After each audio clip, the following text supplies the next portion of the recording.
मेरी माता के हत्यारे, तुमने ऐसा अपराध किया है जिसको कभी क्षमा नहीं किया जा सकता। तुमने साक्षात भवानी को अपनी पुत्री के रूप में पाया था और अपने झूठे अहंकार में आकर उसे खो दिया। जब तक काल तुम्हारे साथ था तुम सुरक्षित थे, अब तो काल भी तुम्हारी रक्षा नहीं कर सकता, क्योंकि तेरे वध का आदेश स्वयं महाकाल ने मुझे दिया है।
प्रजापति दक्ष, आज तुम ही नहीं तुम्हारा अहंकार भी मेरे चरणों में घुटनों के बल गिरा पड़ा है।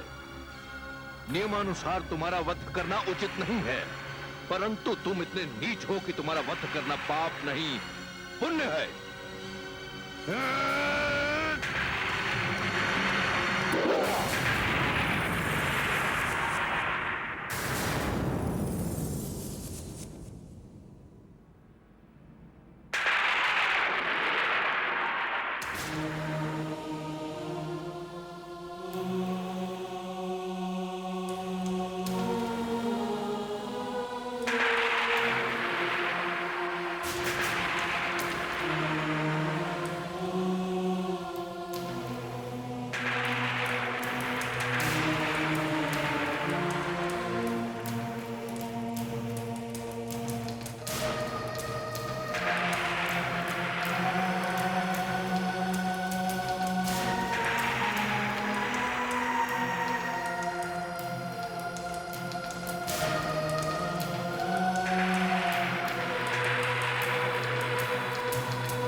ये आपने क्या किया देवी? आपने तो वचन दिया था कि आप स्वयं लौट आएंगे या मुझे बुला लेंगे। आपने कैलाश छोड़ा, आपने मेरा हृदय छोड़ा, किंतु संसार छोड़ने की बात तो हमारे बीच में कभी हुई नहीं थी देवी।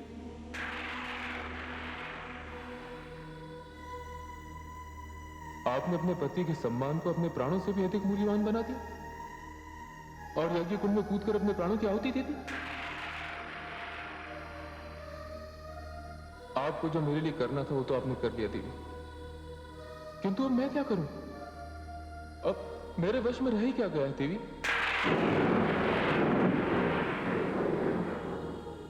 महादेवी, अब इसके पश्चात जब तक ये शिव रहेगा आप इसी प्रकार उसकी बाहों में रहेंगी।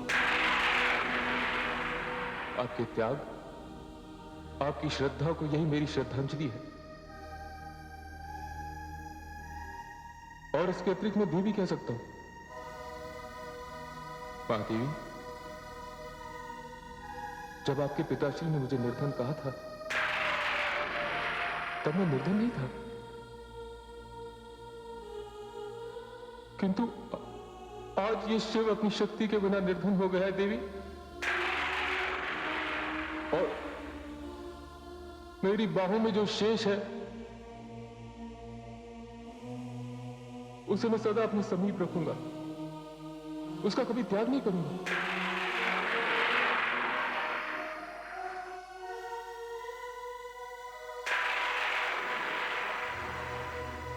चलिए देवी,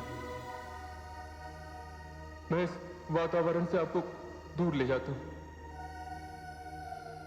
चलिए मेरे साथ।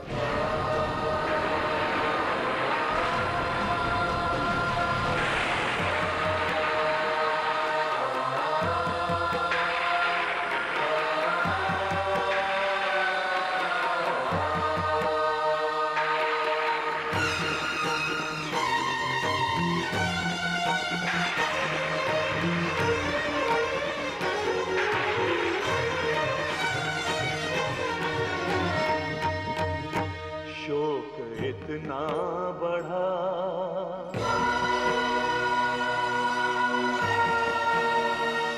शोक इतना बढ़ा शिव विरह सिंधु में, शोक इतना बढ़ा शिव विरह सिंधु में, अश्रुवन खो गए खो गए।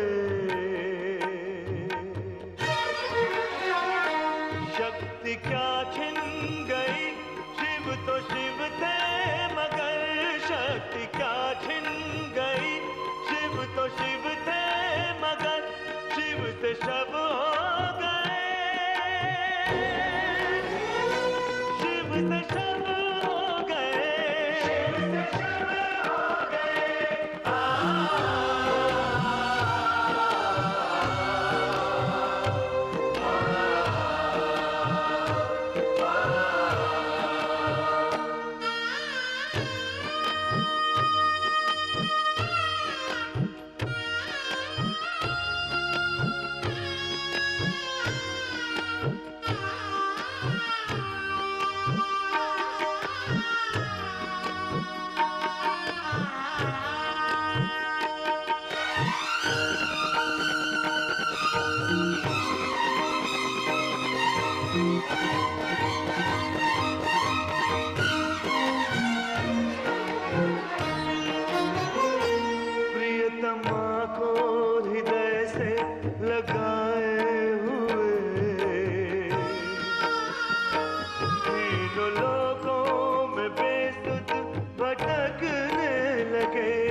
जागते सो गए,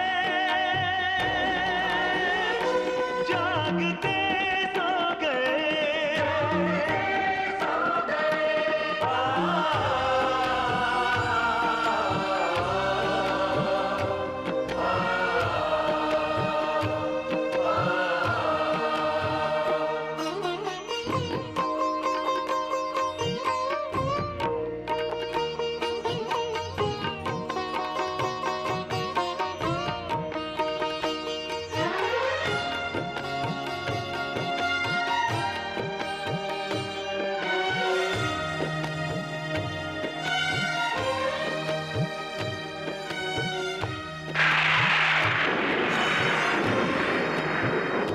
चंद्रधर गंगधर डमरुधर सर्पधर, ऐसे अर्धांगिनी के वियोगी बने। भस्म शमशान की बन गए वे स्वयं, भस्म शमशान की बन गए वे स्वयं। जोग कंपित हुआ, ऐसे जोगी बने, ऐसे जोगी बने। जड़ो चेतन सभी देख शिव की दशा, जड़ो चेतन सभी देख शिव की दशा। हो दुखी रो गए, हो दुखी रो गए।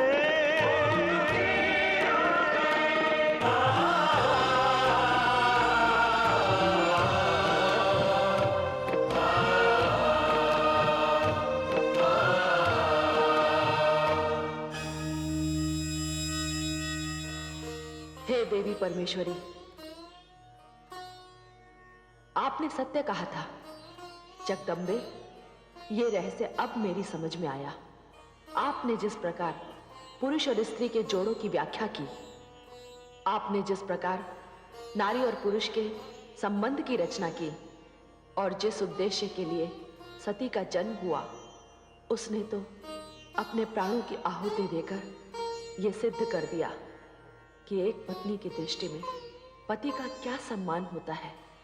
हां, हे महाकाली, और इसी प्रकार पुरुष ने भी तो सिद्ध कर दिया कि उसकी दृष्टि में नारी का सम्मान क्या है। ये एक ऐसा उदाहरण है जो इतिहास के पन्नों में स्वर्ण अक्षरों में लिखा जाएगा। भगवान शिव ने तो प्रेम की परिभाषा ही बदल दी। उन्होंने प्रेम को अपनी ही भांति ऊंचा और महान बना दिया। वे सती की मृतदेह उठाए इस लोक से उस लोक भटक रहे हैं। क्या ऐसा प्रेमी इससे पहले संसार ने कभी देखा है? और क्या इसके पश्चात कभी संसार देख पाएगा? देवी, ये तो सीख है उन लोगों के लिए जो धन के लोभ में अपनी पत्नी को जीवित जला देते हैं। नारी और पुरुष के संबंधों को ना समझने वाले व्यक्तियों के लिए शिव और सती की गाथा कितनी हृदय स्पर्शी है, कितनी प्रेरणा देने वाली है। हे देवी परमेश्वरी, क्या भगवान शिव सती की मृतदेह को इसी प्रकार उठाए लोक लोक भटकते रहेंगे? हे आदिशक्ति,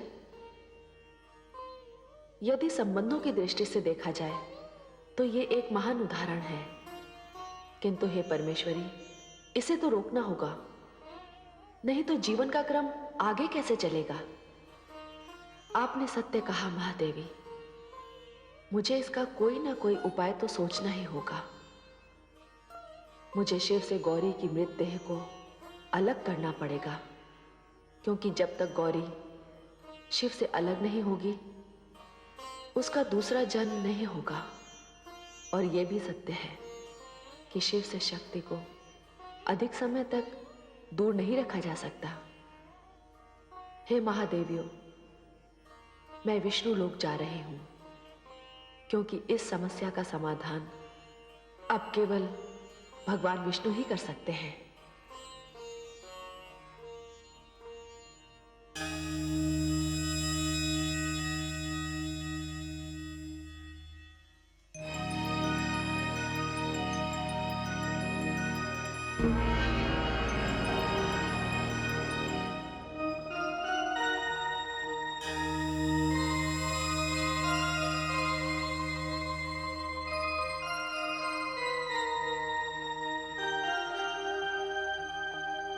आइए परमेश्वरी, विष्णु लोक में आपका स्वागत है।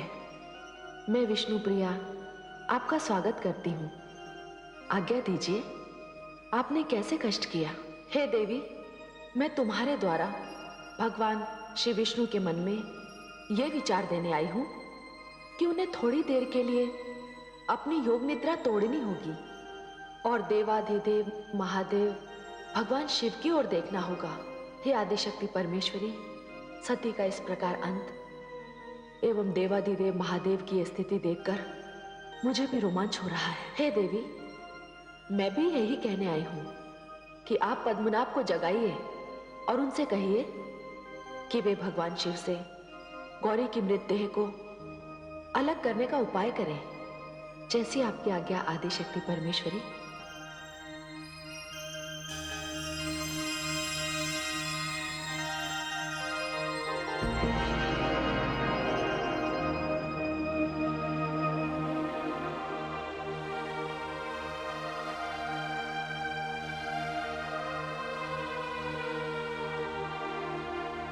देवी, मैं इस स्थिति से बचना चाहता था, किंतु अब भगवान शिव के लिए मुझे अपनी भूमिका निभानी ही होगी।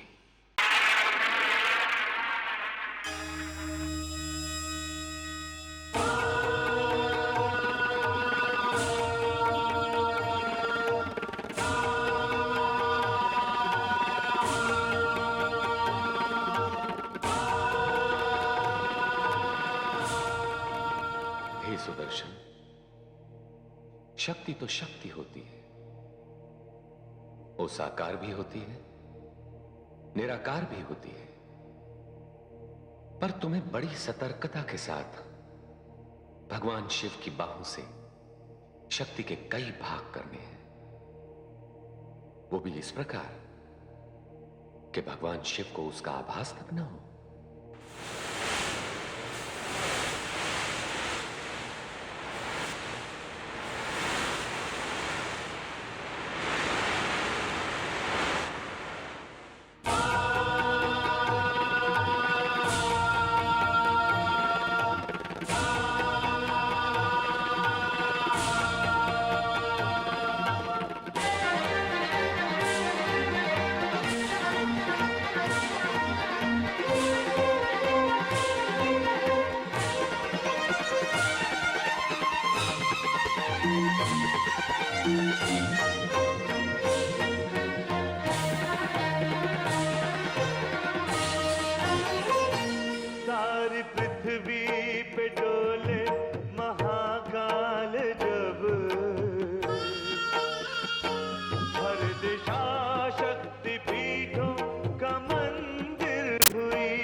आपने जो सुख दिया है मुझे, जो सम्मान मुझे मिला है, जो संसार आपने दिया है, वो मेरी दृष्टि में सबसे श्रेष्ठ है, सबसे ऊंचा है। आप सर्वश्रेष्ठ हैं। आप मेरे सर्वस्व हैं, मेरे ध्यान का केंद्र हैं। बस मैं तो केवल इतना ही जानती हूं स्वामी, और कुछ नहीं स्वामी, और कुछ नहीं। आपसे अलग रहना मेरे लिए संभव नहीं है। हे कैलाशपति, वहां जाकर मैं आपको बुलवा लूंगी या स्वयं लौट आऊंगी।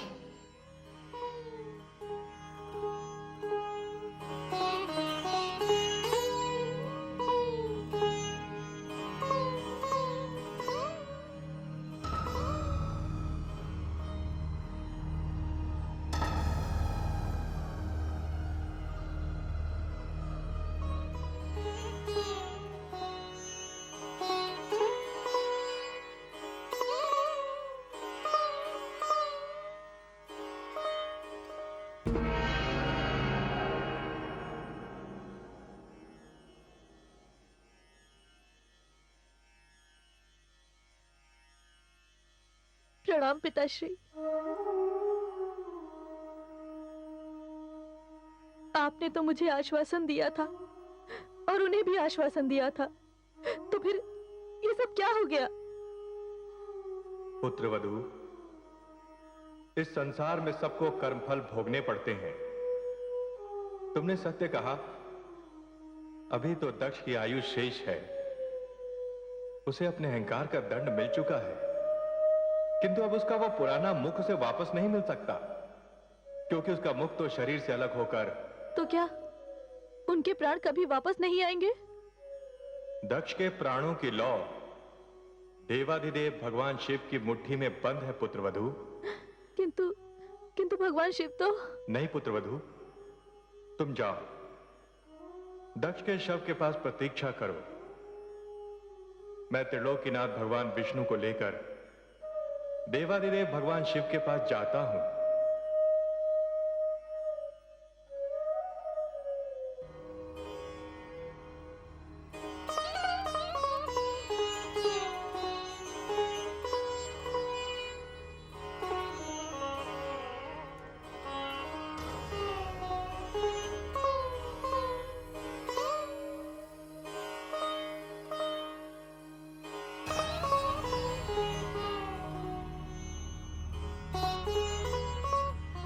जब देवी शक्ति ही यहां नहीं है तो इसकी क्या आवश्यकता?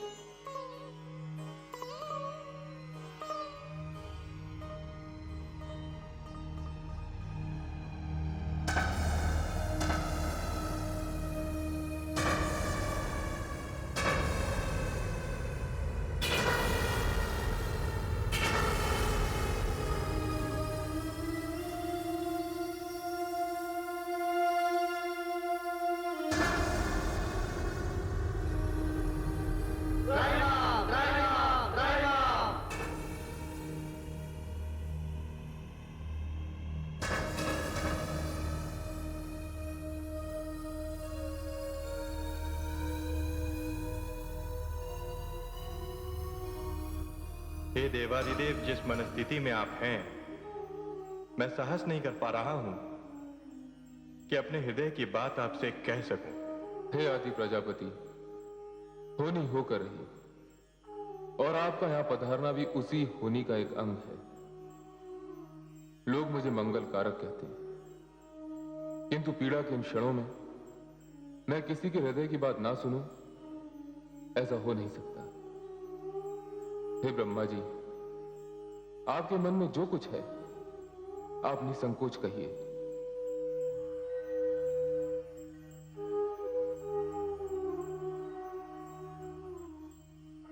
हे देवाधिदेव, आदि प्रजापति इस समय आपसे कुछ कहने आए हैं, कुछ मांगने आए हैं। इन्हें भय है कि संसार इन्हें कहीं स्वार्थी न कह दे। नहीं पद्मनाभ, हम त्रिमूर्तियों में से कोई भी ऐसा नहीं है जो अपने स्वार्थ के लिए लोक कल्याण करना छोड़ दे। आपने भी तो देवी शक्ति के कई भाग करके उनकी देह को मेरी बाहों से मुक्त किया था। मैं आपका विरोध कर भी सकता था, परंतु मुझे ज्ञात था कि ये कार्य आपने किसी न किसी लोक कल्याण हेतु ही किया है, क्योंकि मैं स्वयं देवी शक्ति की देह का त्याग नहीं कर सकता था। ब्रह्मा जी, आपके मन में जो कुछ है आप निसंकोच कहिए।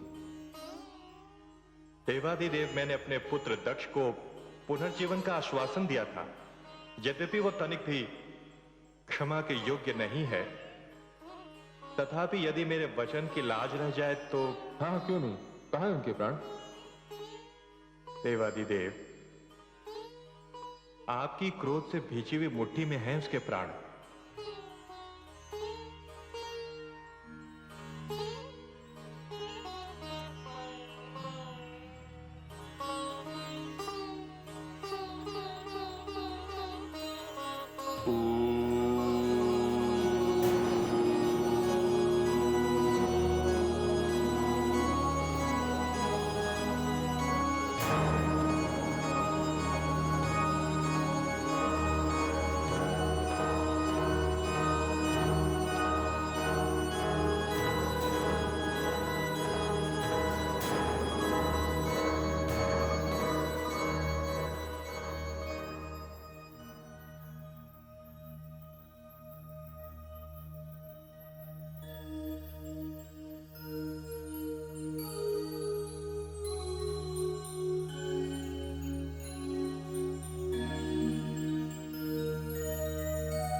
हे देवी परमेश्वरी, पति पत्नी के इस आत्मीय संबंध ने सारी सृष्टि को चकित कर दिया है। संसार के प्रत्येक नर और नारी के लिए यह संबंध प्रेरणादायी है, मार्गदर्शन करने वाला है। किंतु हे देवी परमेश्वरी, क्या भगवान शिव अब इसी प्रकार समस्त लोगों का भ्रमण करते रहेंगे? शिव तो मंगल मूर्ति हैं। यदि वे कैलाश ना लौटे तो सारा मंगल कार्य ही बंद हो जाएगा। नहीं देवी, ऐसा नहीं होगा। हमारी गौरी बहुत ही शीघ्र गिरिराज हिमाचल के घर जन्म लेने वाली है। क्यों है देवी महाकाली? आपने सत्य कहा परमेश्वरी। भगवान शिव और गौरी दोनों गिरिराज हिमाचल और उनकी पत्नी देवी मैना को, देवी गौरी को उनकी कोख से जन्म लेने का वरदान दे चुके हैं।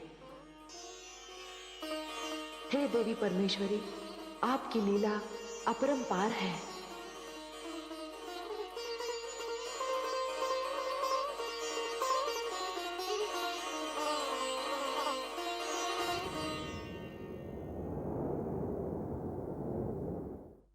महाराज, महाराज, महाराज की जय हो।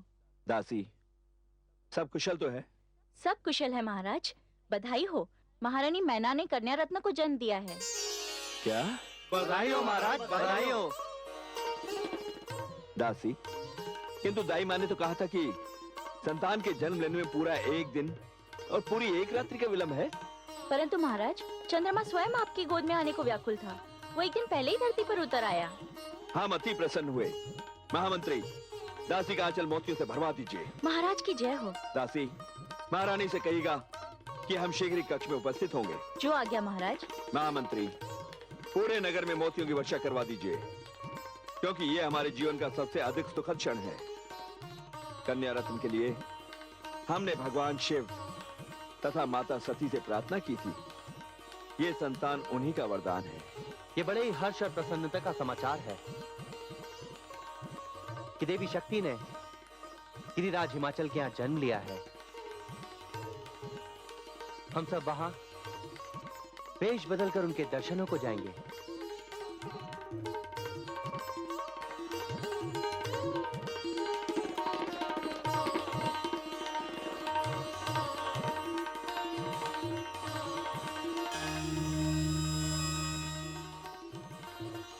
हे महादेवी, संसार के कल्याण के लिए देवी भवानी ने हिमाचल पुत्री के रूप में जन्म ले लिया है। मैं उनके दर्शनों के लिए वहां जा रहा हूं।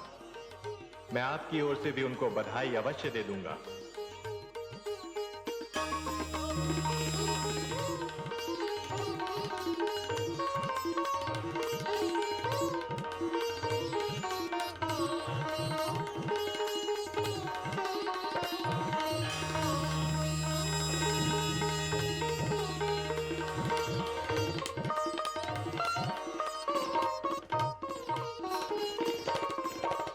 हे देवी लक्ष्मी, भगवान शिव को उनकी समाधि से लौटा लाने वाली देवी भवानी का अवतार हो गया है। मैं भी उस दिव्य मूर्ति के दर्शन करके आता हूं।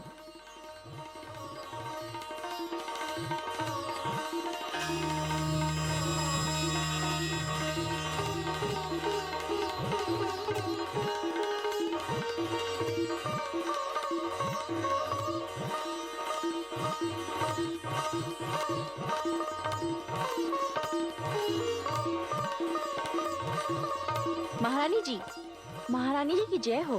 महाराज पधार रहे हैं।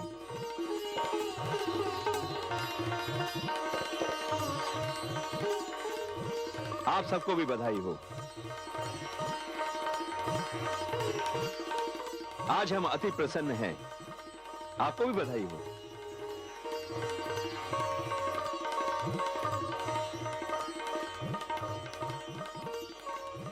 बधाई हो महारानी, बहुत बहुत बधाई हो।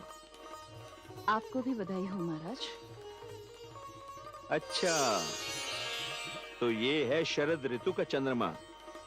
महारानी, अपनी इस चंद्रमा के समान पुत्री के दर्शन करके मैं तो धन्य हो गया। आपने भगवान शिव तथा माता सती से सती जैसी कन्या मांगी थी ना? जी महाराज।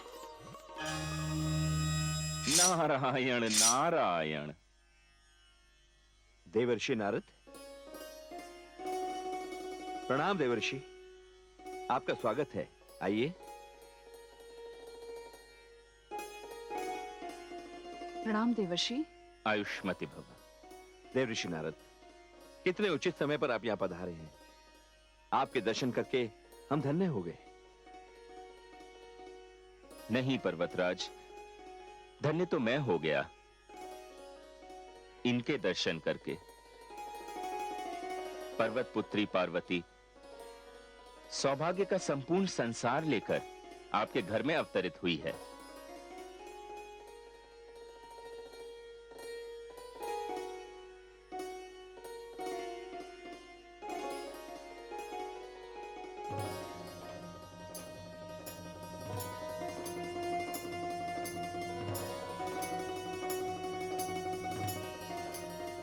हे भवानी, अच्छी लीला हो रही है। इन्हें ज्ञात ही नहीं कि इनके घर में सती जैसी नहीं, स्वयं सती ने जन्म लिया है। नारायण नारायण। कैसी कैसी विभूतियां इनके दर्शन के लिए बाहर खड़ी हैं। पर्वतराज, एक से एक श्रेष्ठ दर्शनार्थी आपकी पुत्री के दर्शन के लिए आपके द्वार पर उपस्थित हैं। कृपया एक एक करके उन्हें अंदर आने दीजिए। जैसी आपकी आज्ञा देवर्षि।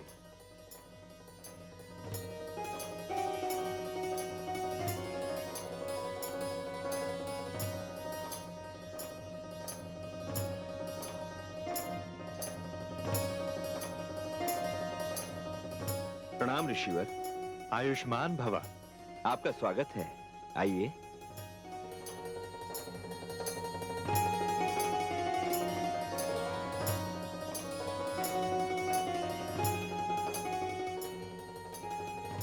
श्री ब्रह्मा।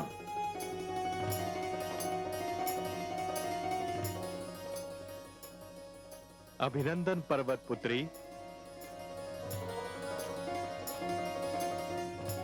अभिनंदन।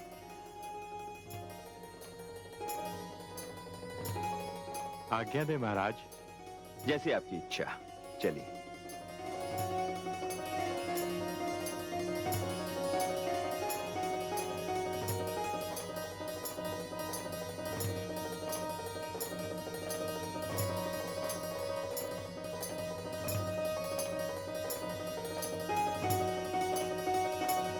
प्रणाम ऋषिवर, आपका स्वागत है, पधारिए।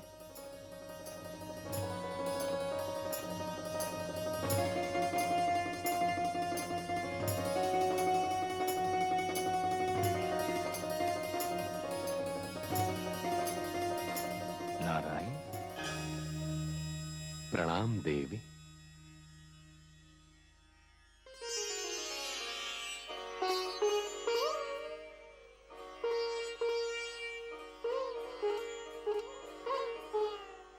अच्छा राजन, जैसी आपकी इच्छा ऋषिवर, चलिए।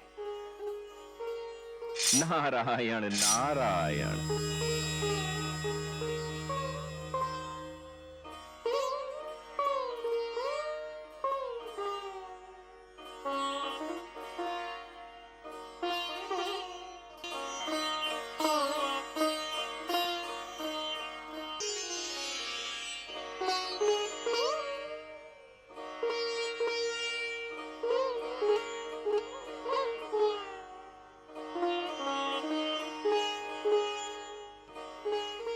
प्रणाम ऋषिवर, आपका स्वागत है, पधारिए।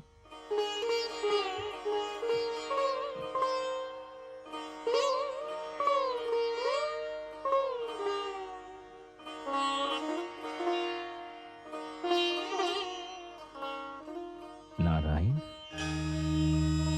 प्रणाम देवी।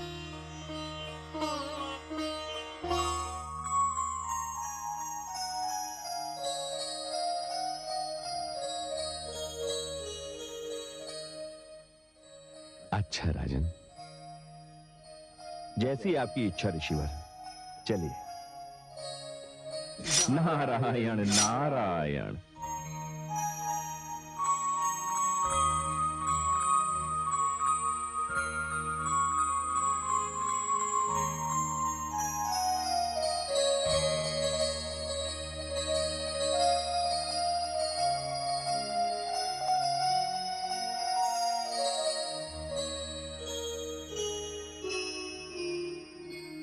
हम धन्य हो गए देवी।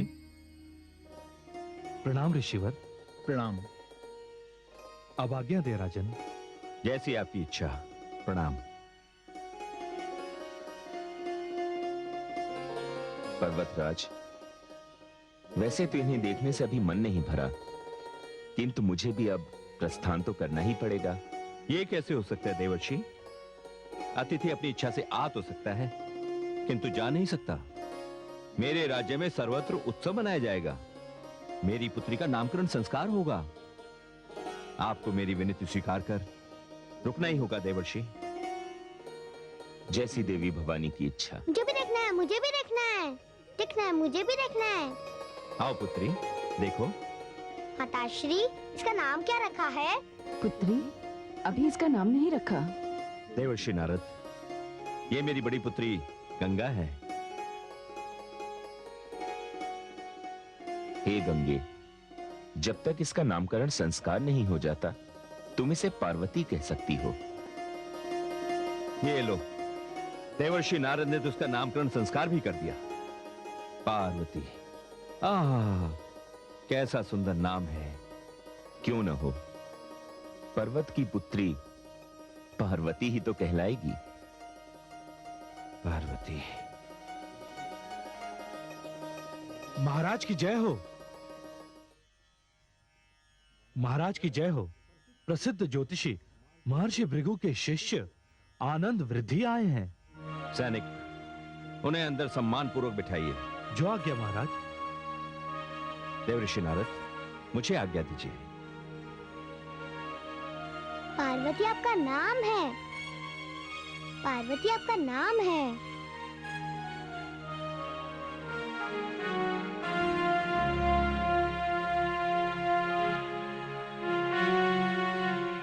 ब्राह्मण देव, प्रणाम स्वीकार कीजिए। आयुष्मान भव राजन, विराजिए। ब्राह्मण देव, आप तो भली भांति जानते हैं कि मेरे घर कन्या रत्न ने जन्म लिया है। मैं अपनी कन्या का भविष्य जानने के लिए अति उत्सुक हूं। शुक्ल पक्ष द्वादशी के दिन ठीक मध्याह्न काल में कन्या ने जन्म लिया है महाराज। बस बस महाराज, मेरे लिए इतना जानना ही पर्याप्त है। ओम। आहा, आहा महाराज, कन्या ने क्या शुभ घड़ी में जन्म लिया है। चंद्रमा की स्थिति। क्या बात है महाराज, आप चंद्रमा की बात करते करते अचानक चुप क्यों हो गए? नहीं नहीं महाराज, मैं चुप नहीं हुआ। मैं तो ये कहना चाह रहा था कि चंद्रमा सारे सौभाग्य के साथ आपके घर में आया है। कन्या के नक्षत्र प्रबल है, ग्रहों की स्थिति भी मंगलमय है। किंतु क्षमा करें महाराज, मुझे जन्म पत्रिका बनाने के लिए थोड़ा समय चाहिए। हे आनंद रिद्धि, आप जितना चाहे समय लीजिए, किंतु उसकी जन्म पत्रिका संपूर्ण होनी चाहिए। हाँ महाराज, जन्म पत्रिका के विषय में मैं आपसे क्या कहूँ। यूं समझिए कि आपके घर में साक्षात स्वयं भवानी ने जन्म लिया। सचमुच भूदेव? जी महाराज। महाराज, अब आज्ञा दीजिए, मैं 2 दिन के पश्चात जन्म पत्रिका लेकर स्वयं उपस्थित हो जाऊंगा। बहुत बहुत धन्यवाद ब्राह्मण देव। आयुष्मान भव। चलो शिष्य। स्वयं भवानी। गुरुदेव, एक प्रश्न पूछूं? हाँ हाँ पूछो। गुरुदेव, गिरिराज कन्या की जन्म पत्रिका बनाते बनाते आपने रोक क्यों दी? क्योंकि संसार के एक महान प्रतापी असुर के जीवन की डोर इस जन्म पत्रिका से जुड़ी है। अर्थात गुरुदेव? हम वहीं जा रहे हैं शिष्य। गुरुदेव, हम जा कहाँ रहे हैं? हम वहां जा रहे हैं शिष्य जहां तुम्हारे प्रश्न का उत्तर है। कश्यप और दीति के पुत्र, असुर सम्राट देवराज इंद्र के भ्राता, महाशक्तिशाली प्रतापी महाराज तारकासुर के पास।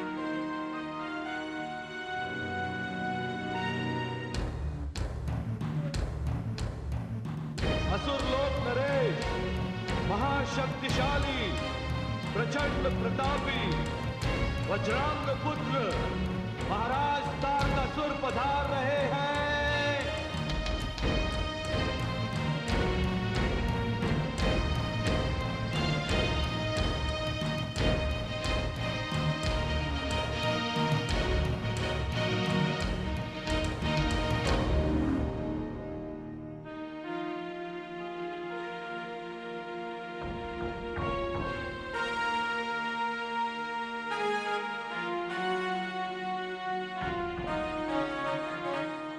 महाराज की जय हो। एक महान ज्योतिषी, भृगु संहिता के महान आचार्य पंडित आनंद वृद्धि आपसे मिलना चाहते हैं। उन्हें सम्मान पूर्वक ले आओ। जो आज्ञा महाराज।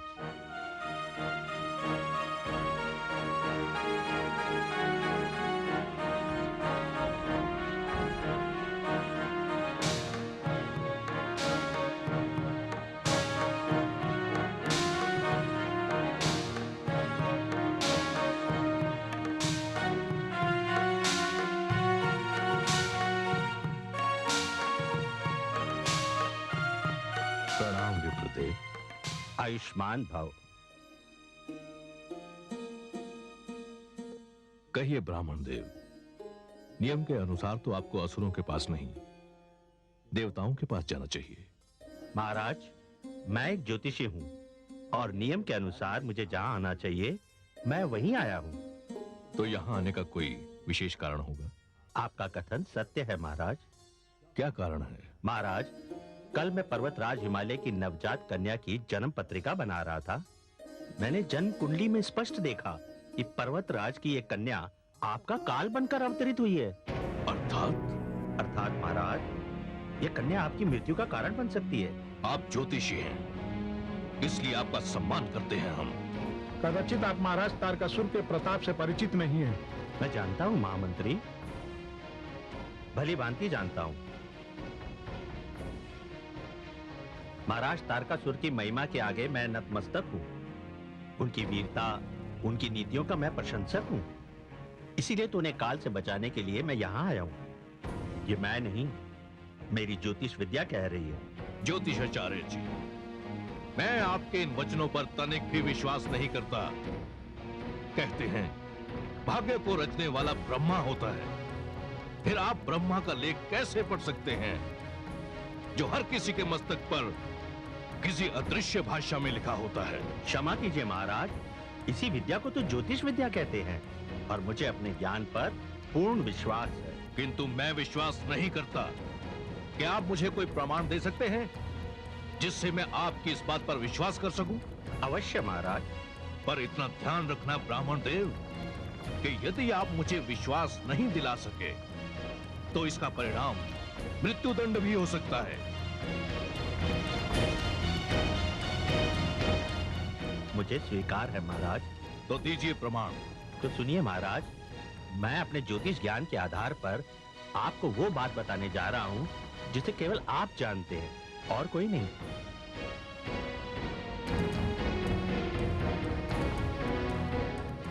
हम जानना चाहते हैं कि वो बात क्या है।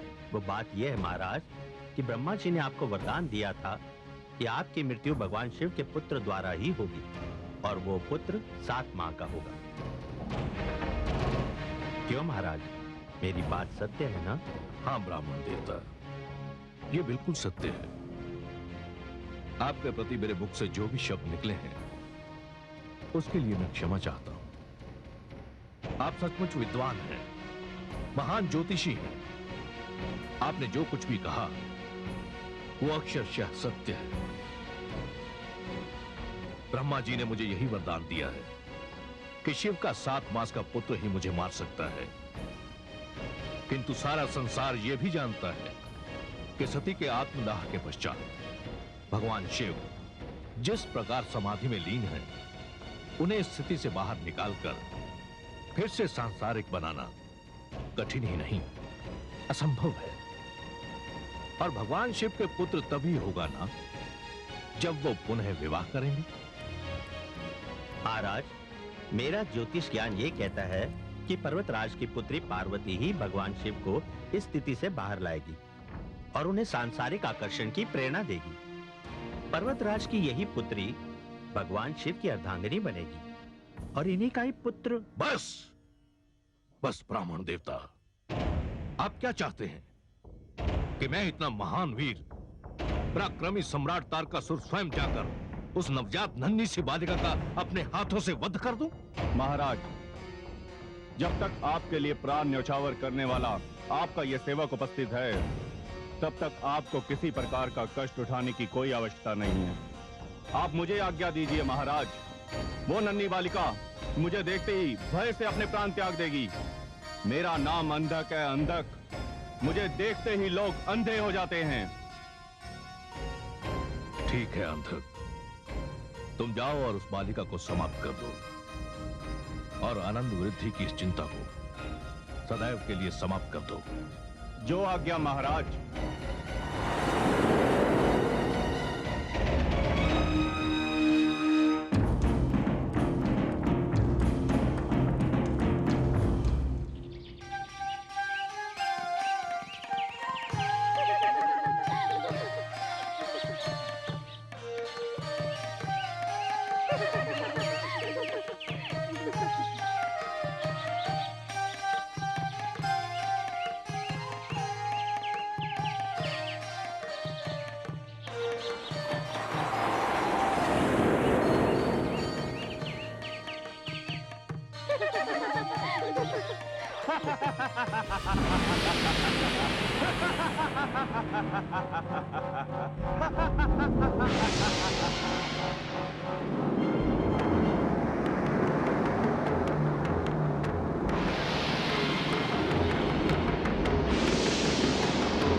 कौन है तू?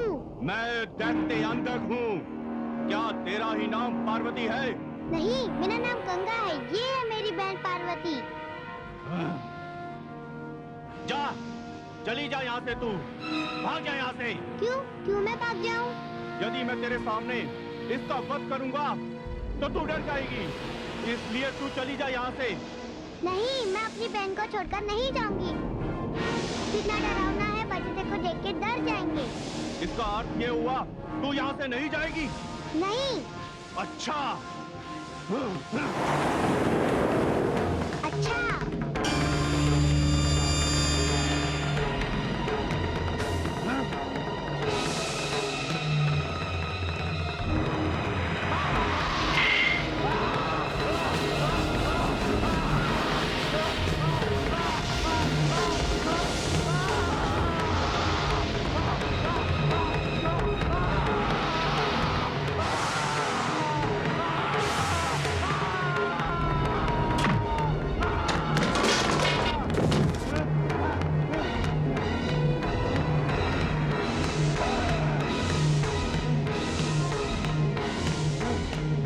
तुझे देखता हूँ।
इधर आ।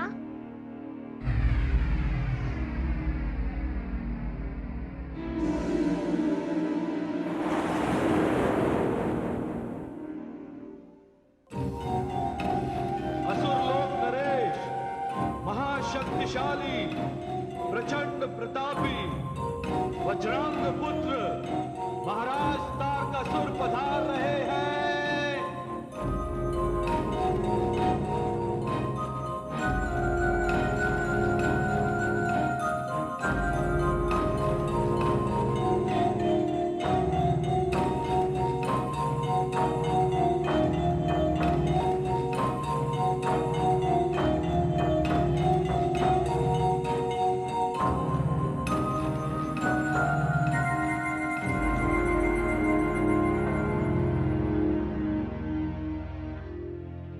गंगा, पार्वती, गंगा मेरी पुत्री, पार्वती। गंगा, गंगा, गंगा मेरी पुत्री, तू ठीक तो है? हाँ पिताश्री। पुत्री, वो राक्षस कहाँ है? वो राक्षस था, वो तो डर के भाग गया। भाग गया? किसके डर से? मेरे डर से पिताश्री। तुम्हारे डर से राक्षस भाग गया? हाँ पिताश्री। आज से मैं अपनी इन दोनों कन्याओं को कभी भी अकेला नहीं छोड़ूंगा। भवन के बाहर इनकी सुरक्षा का उत्तरदायित्व आपका है सेनापति जी। जी महाराज।